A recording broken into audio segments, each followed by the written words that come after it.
Halo semuanya, perkenalkan nama saya Jovia Tatungguladi.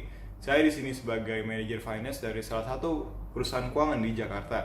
Kesempatan kali ini saya akan menjelaskan mengenai apa itu saham. Sebelum kita mulai, saya ingin membahas dahulu nih mengenai investasi. Apa sih itu investasi? Investasi sendiri adalah suatu penanaman modal pada suatu proyek maupun bisnis dengan tujuan untuk memperoleh keuntungan di masa yang akan datang, baik itu jangka panjang maupun jangka pendek. Nah, investasi ini terdapat bermacam-macam, ada obligasi, deposito, reksadana, cryptocurrency, properti, emas, dan terakhir adalah saham. Oke, apa aja sih manfaat dari investasi? Nah, yang pertama itu adalah untuk meningkatkan suatu aset yang kalian miliki. Nah, yang kedua itu adalah untuk kebutuhan di masa yang akan datang, seperti kalian saat ini berinvestasi dan kemudian dalam beberapa tahun kemudian kalian dapat menggunakan uang tersebut untuk membeli suatu hal seperti beli rumah, beli apartemen, beli mobil, ataupun untuk memenuhi biaya pendidikan. Nah, yang ketiga itu adalah supaya kalian tuh bergaya hidup hemat. Nah, gaya hidup hemat itu sangat penting karena itu terhindar dari sifat yang konsumtif sehingga kehidupan kalian itu bersifat ekonomis. Ini yang terakhir adalah hal yang harus kalian perhatikan, yaitu terhindar dari utang. Kalian tidak lagi mengandalkan uang atau pinjam-meminjam antara teman ataupun keluarga atau siapapun yang Anda kenal, dan tidak lagi mengandalkan uang siapapun. Karena kalian sudah paham mengenai apa itu investasi, nah saya akan menjelaskan nih salah satu dari instrumen investasi, yaitu saham. Saham adalah surat bukti kepemilikan dari suatu perusahaan yang tercatat secara digital dan memiliki satu lot sama dengan 100 lembar saham. Oke, bagi perusahaan yang baru pertama kali menerbitkan saham mereka, maka akan melakukan tahap yang dinamakan IPO atau Initial Public Offering, di mana perusahaan akan pertama kali menawarkan saham mereka kepada publik, baik itu investor lokal maupun investor asing. Dan jika kalian tahu, pada tahun 2021 ini terdengar kabar bahwa perusahaan besar seperti Gojek dan Tokopedia akan menerbitkan IPO. Jadi bagaimana cara mendapatkan keuntungan dari saham? Terdapat dua macam.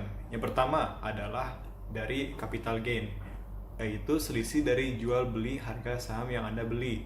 Contohnya seperti jika di awal kalian membeli seharga Rp1.000 dan kemudian Anda menjual seharga Rp1.200, maka keuntungan yang Anda dapatkan adalah sebesar Rp200 per lembar saham.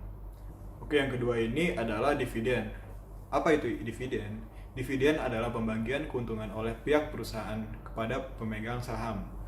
Nah, keputusan besarnya jumlah dividen ini berdasarkan dari direksi perusahaan yang disahkan oleh pihak pemegang saham pada saat RUPS atau Rapat Umum Pemegang Saham.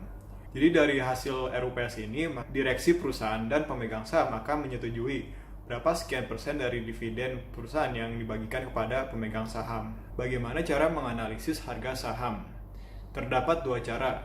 Yang pertama itu adalah analisis fundamental. Analisa ini bertujuan untuk mengetahui apakah perusahaan yang Anda investasikan itu terbilang sehat atau tidak.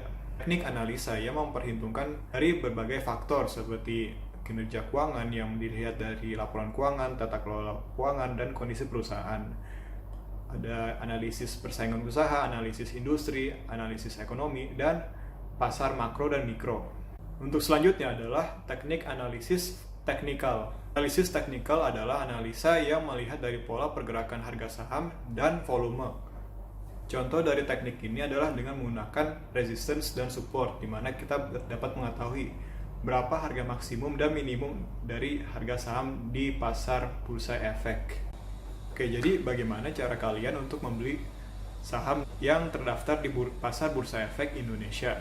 Gampang, kalian dapat membeli melalui perusahaan sekuritas, seperti contohnya Mandiri Sekuritas, IPOT, Ajaib, Mirai Sekuritas, dan lain-lain. Jadi yang terakhir ini saya akan menjelaskan sedikit mengenai IHSG. Jadi IHSG ini ada singkatan dari Indeks Harga Saham Gabungan Indonesia. Nah, tujuannya itu untuk merangkum seluruh pergerakan saham di Indonesia. Sebagai seorang investor, data IHSG ini sangatlah berguna karena dapat melihat pergerakan harga saham serta melihat sentimen masyarakat, apakah sedang naik atau sedang turun. Demikianlah beberapa hal yang dapat saya sampaikan. Jadi nunggu apa lagi untuk kalian agar untuk memulai berinvestasi ke dalam saham? Lebih baik telat dibandingkan tidak pernah. Sekian dari saya, terima kasih.